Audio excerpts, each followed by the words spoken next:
प्यारे दोस्तों, सादर अभिवादन। मैं हूं महेश कुमार वैद्य और आप देख रहे हैं एनजेपी हरियाणा।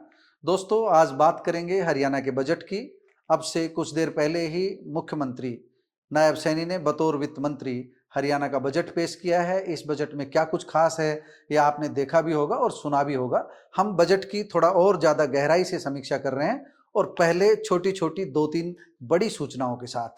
सबसे बड़ी बात यह है कि हरियाणा को RRTS rapid rail transit system का कॉरिडोर मिलने वाला है। इसे लेकर के बजट में पैसा तो आवंटित नहीं किया गया क्योंकि केंद्र की योजनाएं हैं, लेकिन बजट में कुछ चीजें स्पष्ट हुई है। लंबे समय से ये कहा जा रहा था कि जो दिल्ली अलवर रेल कॉरिडोर बनना है, आरआरटीएस का जो कॉरिडोर बनना है जिस पर नमो भारत ट्रेन दौड़नी है, उसको धारूहेड़ा तक किया जा रहा है। लेकिन नायब सैनी ने अपने बजट में स्पष्ट किया है कि नमो भारत ट्रेन दिल्ली से धारूहेड़ा के रास्ते नीमराना तक का मतलब है एसएनबी। एसएनबी का मतलब है शाहजहांपुर नीमराना बहरोड, ज्वाइंट स्टेशन का नाम है एसएनबी। तो एसएनबी तक ये दौड़ेगी। सारे विवादों पर, सारी अटकलबाजी पर विराम लग गया है।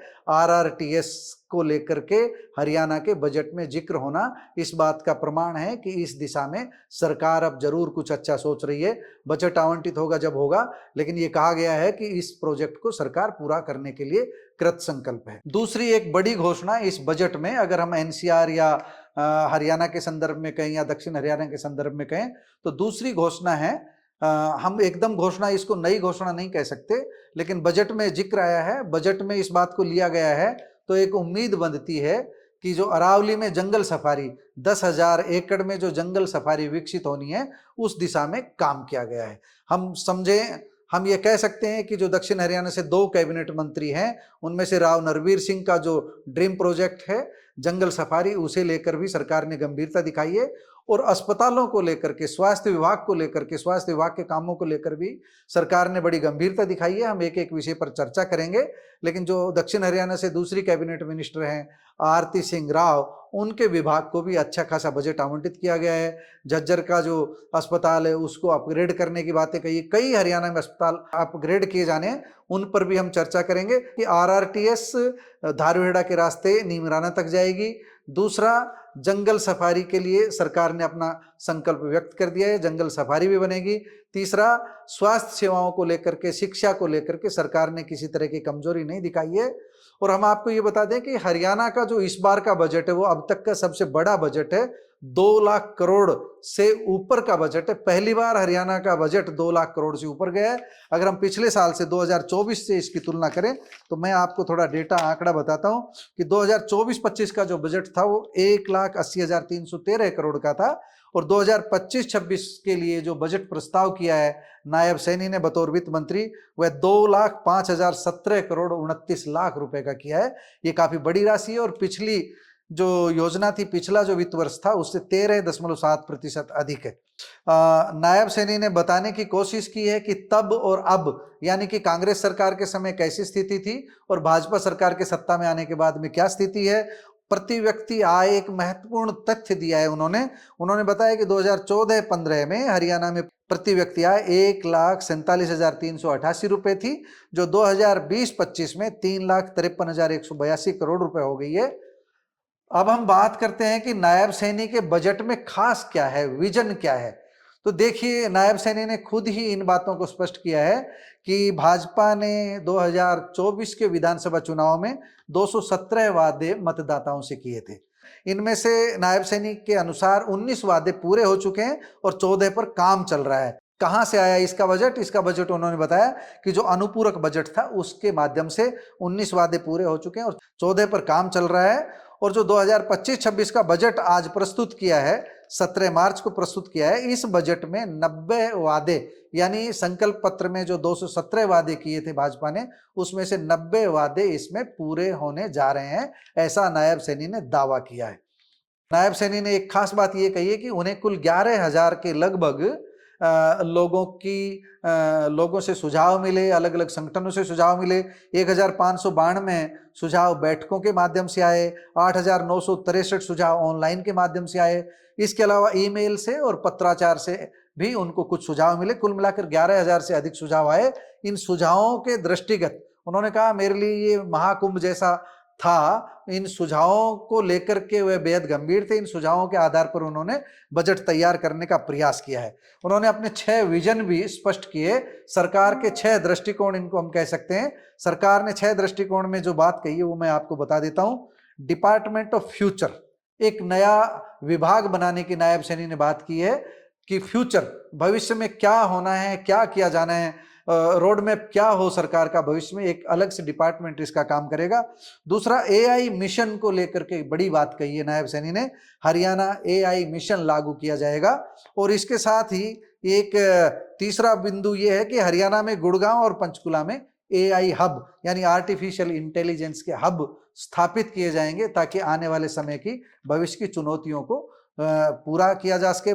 और एक बड़ा पॉइंट जो उन्होंने दिया है, 2000 करोड़ रुपए स्टार्टअप को ताकत देने के लिए फंड ऑफ फंड्स के लिए आवंटित किए हैं, ताकि जो स्टार्टअप है वो भविष्य में बेहतर तरीके से काम कर सके, स्टार्टअप्स को ताकत मिल सके।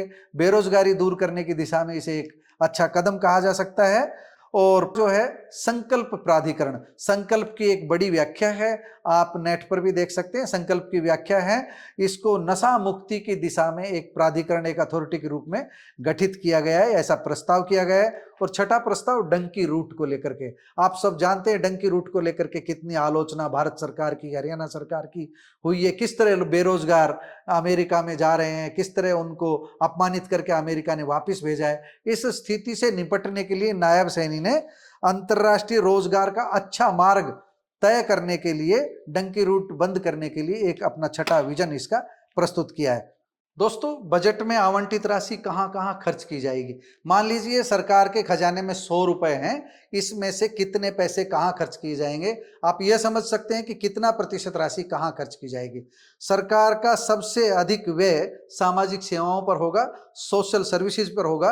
32.84% राशि सोशल सर्विसेज पर खर्च की जाएगी। आप समझ सकते हैं सोशल सर्विसेज पर सबसे ज्यादा सरकार खर्च करने जा रही है। लेकिन एक इतनी ही राशि 30.26% राशि ऋण भुगतान में खर्च की जाएगी।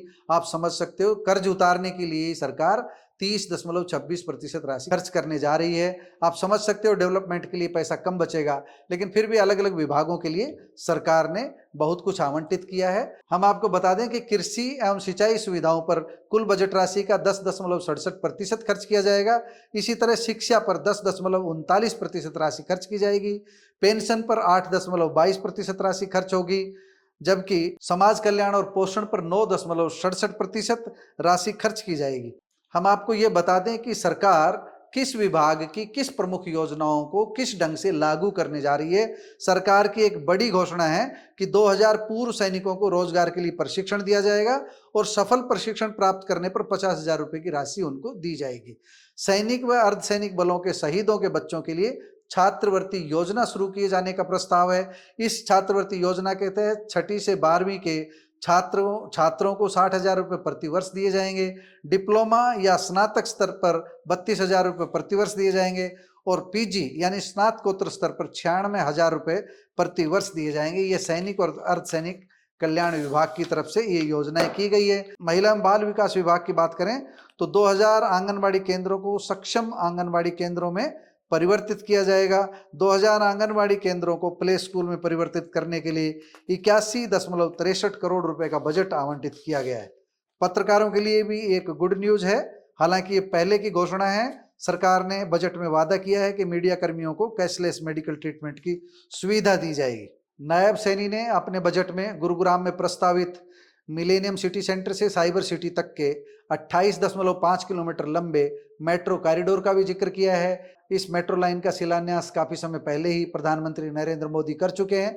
इस बार बजट में इसका जिक्र किया गया है। इसका मतलब है सरकार गंभीरता से इस दिशा में आगे बढ़ेगी और गुरुग्राम को एक नई मेट्रो लाइन मिल जाएगी। पंचायती राज व ग्रामीण विकास पर एक बड़ी बात नायब सैनी ने कही है कि 1000 से अधिक आबादी वाली सभी ग्राम पंचायतों की कच्ची फिरनियों को पक्का किया जाएगा और इसके लिए 69.11 करोड़ की लागत से 224 ग्राम पंचायतों की कच्ची फिरनियों को पक्का अब तक किया भी जा चुका है। प्रत्येक गांव में महिला चौपाल बनाने का लक्ष्य है। 64 करोड़ रुपए की राशि से गांव में 600 से ज्यादा अधूरे पड़े भवनों का निर्माण भी पूर्ण किया जाएगा। यानी सरकार का इरादा है जो अधूरे काम ग्रामीण क्षेत्रों के पड़े हुए उनको पूरा किया जाएगा। स्थानीय शहरी निकाय के लिए भी काफी कुछ किया गया है। सफाई कार्यों की निविदाओं में 50% निविदाएं सफाई मित्रों और उनके समूहों को आवंटित करने की नीति अधिसूचित की जाएगी। पहले चरण में अंबाला में IMT की स्थापना का प्रस्ताव है। इसके अलावा अन्य स्थानों पर भी औद्योगिक विस्तार के लिए काफी कुछ किया जाएगा। हम स्वास्थ्य विभाग की बात कर रहे थे, स्वास्थ्य विभाग का हमने शुरू में जिक्र किया था। स्वास्थ्य विभाग की बात करें तो पंचकुला, पानीपत, फरीदाबाद, सोनीपत, पलवल, सिरसा, कैथल व महेंद्रगढ़ के जिला अस्पतालों व मेडिकल कॉलेजों में 9 आधुनिक मातृ एवं शिशु स्वास्थ्य केंद्र स्थापित किए जाएंगे। कैंसर मरीजों के लिए शेष 17 जिलों में भी डे केयर सेंटर स्थापित होंगे। अभी तक 5 जिलों में इस तरह के डे केयर सेंटर स्थापित थे। हर जिला अस्पताल में व हर सरकारी मेडिकल कॉलेज में 50 बेड का क्रिटिकल केयर ब्लॉक बनाने का प्रस्ताव भी किया गया है। रेवाड़ी व जींद में आयुष हर्बल पार्क स्थापित करने की भी घोषणा की गई है। रेवाड़ी में पहले भी काफी हर्बल पार्क हैं, लेकिन वह उस स्तर के नहीं है। सरकार ने जिस स्तर का हर्बल पार्क बनाने का संकल्प व्यक्त किया है। शिक्षा के मामले में सरकार की एक बड़ी घोषणा है। हर 10 किलोमीटर के दायरे में एक नया मॉडल संस्कृति स्कूल खोला जाएगा। 65 राजकीय वरिष्ठ माध्यमिक विद्यालयों में विज्ञान, प्रौद्योगिकी, इंजीनियरिंग एवं गणित की लैब स्थापित की जाएगी। प्रत्येक जिले में एक राजकीय मॉडल संस्कृति विद्यालय को centre of excellence in sports और एक अन्य विद्यालय को centre of excellence in skills के रूप में विकसित किया जाएगा। प्राकृतिक खेती पर यानी जैविक खेती पर भी बजट में काफी जोर दिया गया है। नकली बीज व कीटनाशक बेचने वालों पर शिकंजा कसने के लिए भी सरकार आने वाले समय में बिल लेकर के आएगी, ताकि किसानों को नुकसान नहीं हो किसी भी तरह का, किसान को राहत मिल सके। दोस्तों, कुल मिलाकर के बजट की अगर सभी घोषणाओं को पढ़ें तो आपने देखा होगा नायब सैनी भी कई घंटे तक इस विषय में बोलते रहे, लेकिन सारांश में हम बात करें तो बजट पिछली बार से अधिक है। पिछली बार की तुलना करें तो 13% से भी अधिक बजट राशि आवंटित की गई है। लेकिन बजट में बहुत सारी घोषणाएं ऐसी हैं जो पहले से चल रही है, पिछले कई सालों से हम सुनते आ रहे हैं। SYL के पानी का जिक्र है, लेकिन SYL का हम काफ़ी वर्षों से सुनते आ रहे हैं, उसका कोई समाधान नहीं हो रहा। मतलब हम कह सकते हैं कि कुछ घोषणाएं ऐसी भी है जो 100 पीस की तरह लगती है, उनको जमीन पर उतारना कैसे संभव होगा, इस बारे में बजट में कुछ भी नहीं बताया गया है। जैसे हमने अभी RRTS का जिक्र किया था, RRTS का बजट अभी आवंटित नहीं किया गया है। यह तो बता दिया है सरकार ने कि नीमराना तक नमो मेट्रो नीमराना तक RRTS का कॉरिडोर जाएगा, लेकिन कब और कैसे जाएगा, उसका बजट किस तरह खर्च होगा, इस पर अभी ज़्यादा संकेत बजट में नहीं मिल रहे हैं। इसी तरह अरावली के बारे में भी बता दिया है कि जंगल सफारी विकसित होगी, 10,000 एकड़ में विकसित होगी, दुनिया की सबसे बड़ी सफारी बनेगी। लेकिन कब और कैसे बनेगी, अभी तो सुप्रीम कोर्ट की कमेटी तक भी जाना है, क्योंकि पर्यावरण का मामला है। पर्यावरण की चिंता सरकार ने जरूर जताई है। गुरुग्राम में पर्यावरण प्रशिक्षण केंद्र की स्थापना की बात कही है।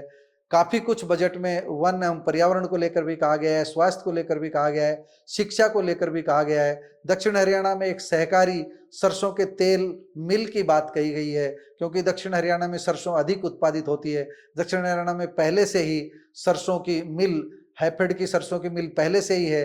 रामपुरा में एक मिल और चल रही है। बजट में अभी यह स्पष्ट नहीं है कि दक्षिण हरियाणा में जो मिल स्थापित होगी वह रामपुरा वाली मिल का ही जिक्र है या कोई दूसरी मिल बनाई जाएगी।